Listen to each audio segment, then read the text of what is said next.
Submarine এক অর্থে জাহাজ হলেও প্রকৃতপক্ষে এটা হলো ডুবোজাহাজ। কারণ পানির ওপর দিয়ে তো বটেই, পানির নিচ দিয়েও এটা চলাচল করতে পারে। দেখতে অনেকটা সাধারণ জলযানের মতো হলেও এর বাইরের খোল একটি নয়, দুইটি। এই দুইটি খোলের মধ্যবর্তী স্থান থাকে ফাঁকা। বাইরের আবরণের থেকে ভেতরের আবরণ বেশ শক্ত আর মজবুত। দুই আবরণের মধ্যবর্তী ফাঁকা জায়গাটুকু পানি বা বাতাস দিয়ে ভর্তি করে রাখা হয়। দ্বিতীয় বিশ্বযুদ্ধের সময় সাবমেরিনকে ব্যবহার করা হয়েছিল যুদ্ধজাহাজ হিসেবে। এই সময় শত্রুপক্ষের জাহাজে টর্পেডো ছোড়ার কাজে সাবমেরিনকে ব্যবহার করা হয়েছিল। তাছাড়া শত্রুপক্ষের এলাকায় ঢুকে তাদের জাহাজগুলোর ক্ষতি সাধন করার কাজেও লিপ্ত ছিল সাবমেরিন। পানির নিচ দিয়ে চলাচল করত বলে শত্রুপক্ষ সাবমেরিনের অস্তিত্ব টের পেত না। পরবর্তীতে অবশ্য রাডারের আবিষ্কার হওয়াতে অনায়াসে পানির গভীর থেকে সাবমেরিনের অস্তিত্ব খুঁজে বের করে সেটাকে ধ্বংস করা সম্ভব হয়েছিল। পানির ভেতর ওঠানামা করার জন্য সাবমেরিনে বেশ কয়েক ধরনের পানির ট্যাঙ্ক ব্যবহার করা হয়। পানির নিচে ডুব দেওয়ার প্রয়োজন হলে স্বয়ংক্রিয় যন্ত্রের সাহায্যে এই ট্যাঙ্কগুলোকে পানিতে ভর্তি করা হয়। এই পানির ওজনে একা একাই সাবমেরিন পানির গভীরে ডুবে যায়। আবার পানির ওপরে ওঠার সময় উক্ত ট্যাঙ্কগুলো থেকে পানি ফেলে দেওয়া হয়। 1800 সালের শেষ দিকেই মানুষ সাবমেরিন নিয়ে চিন্তাভাবনা শুরু করে।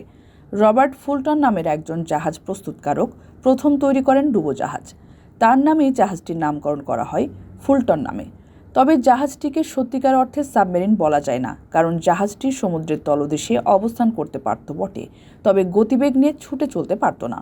তবে ফুলটনের এই চিন্তা ভাবনাকে কাজে লাগিয়েই পরবর্তীতে উন্নত মানের সাবমেরিন তৈরি করা সম্ভব হয়েছে। একটি উন্নত মানের সাবমেরিন চালানোর জন্য দুই ধরনের ইঞ্জিন ব্যবহার করা হয়। পানির ওপর দিয়ে চলার সময় ব্যবহার করা হয় ডিজেল ইঞ্জিন। পানির তলা দিয়ে যাবার সময় ডিজেল ইঞ্জিন সঠিকভাবে কাজ করতে পারে না।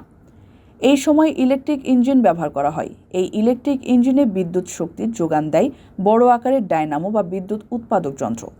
পানির তলায় অবস্থানকালে সমুদ্রের উপরের দৃশ্য অবলোকন করার জন্য ব্যবহার করা হয় পেরিস্কোপ নামের একটি বস্তু। আর বাতাস সংগ্রহের জন্য দরকার হয় সুরফেল নামের একটি ফাঁপা নল বিশিষ্ট যন্ত্র। 1950 সালের আগ পর্যন্ত সাবমেরিন এই যন্ত্র শক্তিতেই চলত। তবে উক্ত সাল থেকেই সাবমেরিনকে চালানোর কাজে ব্যবহার করা হয় পরমাণু শক্তি।